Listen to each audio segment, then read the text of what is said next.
The message rule feature allows you to create a rule that are applied to incoming or outgoing messages that will move those messages to a specified folder. So come up here on the Home tab to the Move group, and there's rules. You can see when I hover over it in the pop-up, you get a more detailed explanation. Create a rule based on the sender, recipients, or conversation topic of this message to always move mail to a different folder. Now when it says this message, what is it talking about? Well, it's the one that we have selected down below. So if you don't want to create a rule based upon that message, but maybe apple picking, it'll take elements like who it's from and the subject as part of the conditions that you can set for the rule that will then perform a specified action. I'm going to go ahead and select the first one here, New Clients. Come up here, click on the Rules drop-down arrow, and create a rule. Now when you create a rule, this is a very simplistic rule. You don't get many options, and I'll show you in just a minute how you can get a lot more than what you see here when it comes to conditions. The window here is divided into two sections.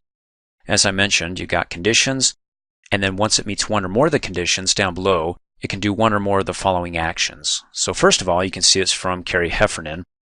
And why does it show Carrie Heffernan or her email address there? Because we're creating a rule based upon this message, which is from kheffernan@videotrainingpro.com.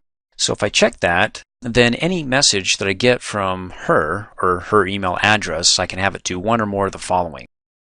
But I could go ahead and have a second condition that says, okay, not only does it have to be from her, but if the subject contains new clients, then go ahead and do one or more of the following. Or, you can change this and type in something else, like investigation. In fact, maybe it doesn't have to be from Carrie. It could be from anybody that has in the subject investigation. And then sent to, well, when you check this, the other option is me only.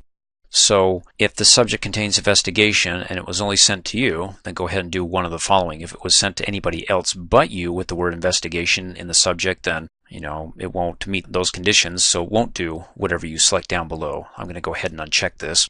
Keep it simple. Subject contains investigation. Do the following. You can display it in a new item alert window, a pop-up window, when it meets that condition. Or play a selected sound. You got the default sound. You can click play to see what it sounds like, bing, bong. Or if you don't like the sound, you can click on browse and choose polka, grunge, whatever works for you. Let me close out. Uncheck that, or you can move the item to a folder. Now I have a personal folder over here that I created.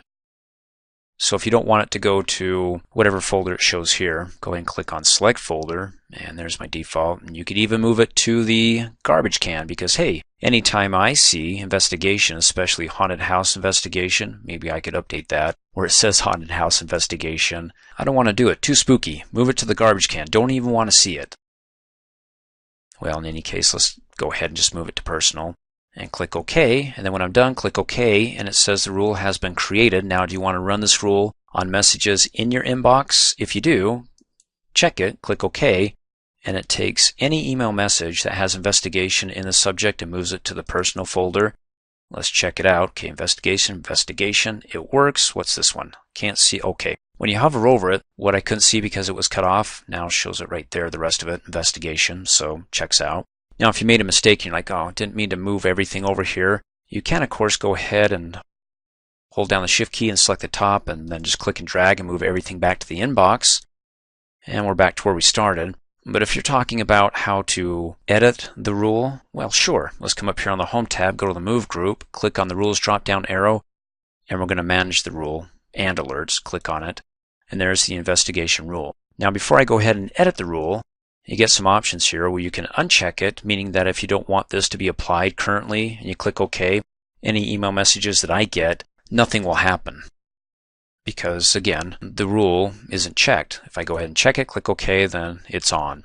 Then that way, if you don't want to delete the rule, but you want to keep it there for maybe some future date and you don't want to recreate it, that works. Or if you want to totally get rid of it, go ahead and delete the rule. But if you want to edit the rule, then before I go ahead and show you that, down below you can see the description. Apply this rule after the message arrives with investigation in the subject, move it to the personal folder, and stop processing more rules. So let's go ahead and double click on it to edit the rule. Now, it opens up the rules wizard, which you get a tons more options when it comes to conditions than that little simple window that we looked at where we only had 3. So you can come in here and say, okay, well, with specific rules in the subject, what if I don't want it in the subject only, but in the subject and body? So when I check that, it's redundant to have it in the subject and body and also in the subject. So let me uncheck that. And then you can see down below with specific words. Well, what are those specific words? Once you check it, you have to come down here and define specific words by clicking on its link and opening up the window. And we wanted to say it was investigation and click add. And if you want to add another, like maybe where it says research, that could be investigation, click OK. And notice here it's an or, so it doesn't have to meet both conditions. It could be investigation in the subject or research. And then it'll move it to the personal folder. And so you can go ahead and see the other options here. There's quite a few to go through. I'm not going to go through each one, as most of them I believe are self-explanatory, like as far as sensitivity goes. You check it, come down here and set the sensitivity if it's normal or personal, private, confidential. I'm going to uncheck that. In any case, when you're done with this step, as step 1 in the wizard, it's going to ask us a bunch of questions based upon our answers. Well, so far this is what we're getting. Click next. Then what do you want to do with the message? Well, it'll stop processing more rules if we have additional rules. You can uncheck that if you want additional rules to be applied to it. Move it to a specified folder. What's that specified folder? Well, down below it's personal, but you can go ahead and click on that and choose another folder to update it. And then go ahead and click next. And then are there any exceptions? Maybe except if the subject contains other specific words. If it contains those, then make that an exception and don't move that to the personal folder. So set your exceptions, click next, and then finish the rule up. You can go ahead and rename it. Turn the rule on. When you click finish, it'll be turned on. And then you get the option to run the rule now on the inbox. When you click finish, it runs on the inbox, click OK, and it moves those emails that have investigation or research in the subject over to the personal folder, and there we go. Now you can create a rule that way, coming up here, clicking on rules to create rule, and it opens up that little simple window. Then when you edit it, you get a ton more options. If you want to go ahead and bypass that, not have to do more clicking than necessary, because you actually want to get to more than what we see here, click cancel. Instead, click on rules and go right down to manage rules. When you click on it, you get the option to create a new rule here. When you click on that, the rules wizard opens, and then you got some templates here like stay organized. You can move a message from someone to a folder. Pretty much what we were looking at in that simple little create rule window, except with a few differences here, like flag messages from someone for follow-up. The other sections stay up to date, like display email from someone in the new item alert window pop-up. Or how about if we just start from a blank rule from scratch? And you got two options. You can apply this rule to messages you receive or when you send messages out. Want to keep it simple because the concept's going to be basically the same, except the difference is messages you receive versus those that you send. So messages that I receive, and then let's go ahead and click next. Here we go. What conditions do you want to check? Well, with specific words in the subject or body, because maybe I get a bunch of email messages that are nasty emails, with 4-letter words.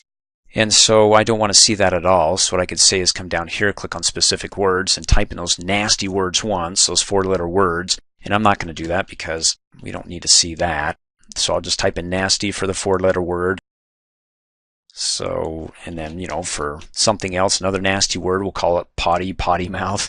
In any case, it's a one-time thing. Type in the nasty words once, and then hopefully you'll never have to see them again, that you got all the nasty words that you don't want to see when somebody sends you an email message. Click OK. So if you don't want to see it, that brings up a good point. Once you got the words specified in the subject and body, click next. And what do you want to do with it? Move it to a folder. Well, if I move it to a folder, I'll have to look inside it to see those nasty words so I can delete it. But if I check delete, it just moves it to the deleted items folder. And I don't want to take a look at those nasty words there. So what I could do is go ahead and permanently delete it.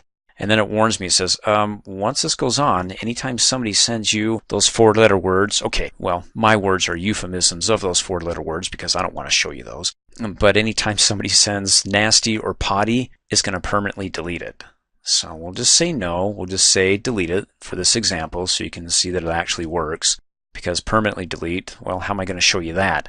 The moment you hit send receive and you get that email, it hits Outlook. It's totally destroyed. It's deleted permanently. So let me show you what it looks like rather than having it permanently deleted but just going to the garbage can. But for me, potty words, oh, absolutely permanently delete them. So you get the warning. Click next. Any exceptions? Not when it comes to potty words. Let's go ahead and click next. And then nasty or potty, run this rule now. No, I'll just go ahead and click finish, click OK. And then I'll go ahead and have Carrie send me an email with one of those nasty words in there. Show you what it looks like. And let me come up here, click on Send Receive. Well, you see there, I got one that's been unread in the deleted items folder. So if you rewind this video, you'll see that I didn't have one that was unread over here. So if I select it, there you go. Okay, well, it's not in the subject. I don't see potty or nasty. Double click. Let's see, for potty, oh, there we go. She had a potty word right there. So, hey, it worked. Thanks for watching. Hey, as a quick reminder, if you like my video, please give it a thumbs up. You can also click on me and subscribe to my channel to get notified of the latest videos. And for great specials on my products, please see the description below this video.